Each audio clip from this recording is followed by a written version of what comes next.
Welcome everyone to the presentation of the project results of our Horizon 2020 project COEXist. My name is Wolfgang Backhaus. I work for Ruprecht Consult, who coordinated the COEXist project. Why did we start the project? The introduction with automated vehicles, in the following called AVs, comes along with a high uncertainty in terms of how do AVs behave and what is the impact in our urban mobility systems. This is why we defined the term automation readiness for authorities, defined as the capability of making structured and informed decisions about the deployment of connected and automated vehicles. How did we work on the automation readiness? We had three main objectives. First, automation-ready transport modeling. We developed transport models further to simulate AV behavior in these models. Second, automation-ready road infrastructure. What is actually the readiness of our road infrastructure nowadays, and how can we improve the road infrastructure to better fit the behavior of AVs so that these vehicles can fully exploit the positive impacts in urban settings. And third, automation-ready road authorities. How do the road authorities, cities, need to prepare to better plan and deploy AVs in the urban settings, and by this guide the introduction coming along with positive impacts of AVs. We did this with our four partner cities: Gothenburg from Sweden, Helmond from the Netherlands, Milton Keynes, UK, and Stuttgart, Germany. How did we prepare the transport models? First of all, we introduced different driving logics to simulate or model how AVs behave. The driving logics range from rail-safe to cautious, normal, and all-knowing.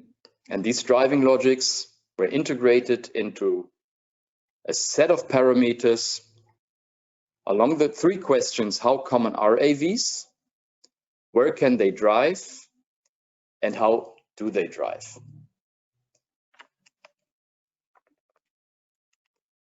With this question catalog, we analyzed different use cases in our partner cities. This ranged from shared spaces in Gothenburg, Sweden, for example, to a signalized intersection setting in Helmond, the Netherlands, or a waiting and drop-off area for passengers in Milton Keynes, UK, to a more macroscopic perspective in Stuttgart, where, for example, the impact of driverless car and ride-sharing services on the region of Stuttgart was analyzed. What were our general observations in a nutshell? In the early stage of the introduction and deployment of AVs, coming along with a cautious driving logic and a low share of AVs in coexistence with conventional cars at an initial stage of the coexistence, the traffic performance decreases in terms of the throughput in the traffic system. You could actually say that the conventional cars are a kind of a barrier for automated vehicles, for AVs, to fully exploit their potential. Only at higher shares of AVs in the system, in the prevalent or established phase, we could clearly identify positive effects of AVs in an urban setting in terms of throughput in the traffic system. Another risk we could see, in particular from the macros perspective analysis, was the risk of a higher share of cars in a modal split in a city in the prevalent or established stage when AVs become much more advanced and common. What are single infrastructure level effects and our recommendations? As said, in the early stage, there might be a decrease in the traffic performance of a city due to the coexistence of AVs and conventional cars. Thus, we recommend to regulate where AVs are allowed and to operate.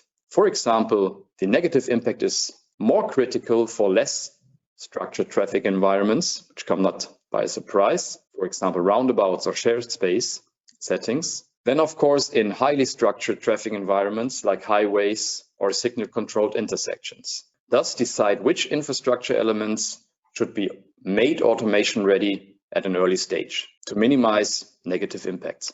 Furthermore, we clearly could see that the joint enforcement of AVs in combination with CITS developments is the path to minimize the negative impacts at an early stage. It is really important to take a proactive approach to anticipate such issues and regulate CAV deployment at an early stage for this transition phase. In terms of the automation readiness of authorities, we developed the Automation Ready Framework, which is a kind of a structured, frequently asked question catalog for cities, so that cities can take a kind of a self-assessment exercise regarding different mobility aspects needed for planning and divide it into different sections or phases: the awareness phase, the adoption or planning phase, and the implementation phase. The work with this Automation Ready Framework clearly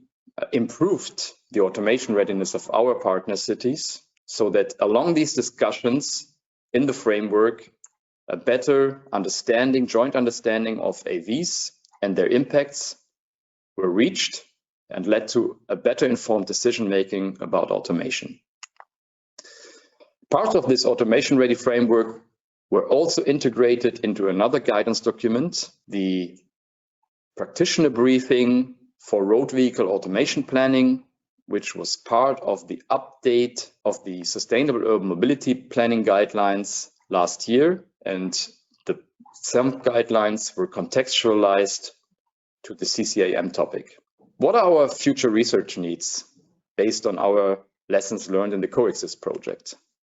There's clearly the need for a comprehensive capacity building program for authorities, better tools, and the identification of needed competencies to really plan and deploy CCAM in such a way that they can fully exploit their positive impacts in urban settings. We need more robust modeling of high-level scenarios for CCAM deployment. So we need to continue the work on our modeling for CCAM, as this was clearly a benefit to discuss use cases, impacts with policymakers, discuss the assumptions, and clearly come to better decision-making. We need more empirical data as a basis, thus data sharing and cross-sectoral cooperation.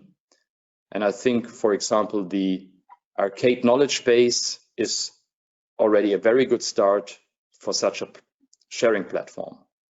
As said before, also we need more research in the joint cross-fertilization, you could say, of CITS deployment and developments and CCAM scenarios to reach really an enhanced traffic management, both for automated and conventional vehicles in the early transition phase.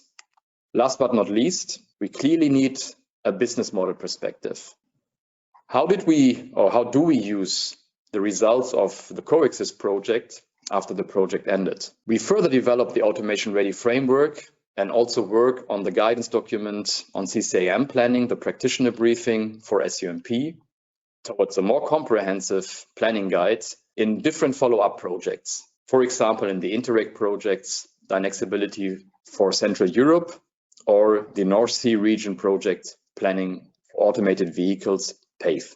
We also work or continue the cooperation with different initiatives and share our results, for example, with the European Commission's platform for CCAM or the cooperation with our US twinning partners. And in this framework, we already organized a joint session with our US partners in the AVS conference 2020 this year. This was the presentation of the project results from our COEXist project in a nutshell, and I'm happy to join now the panel discussion.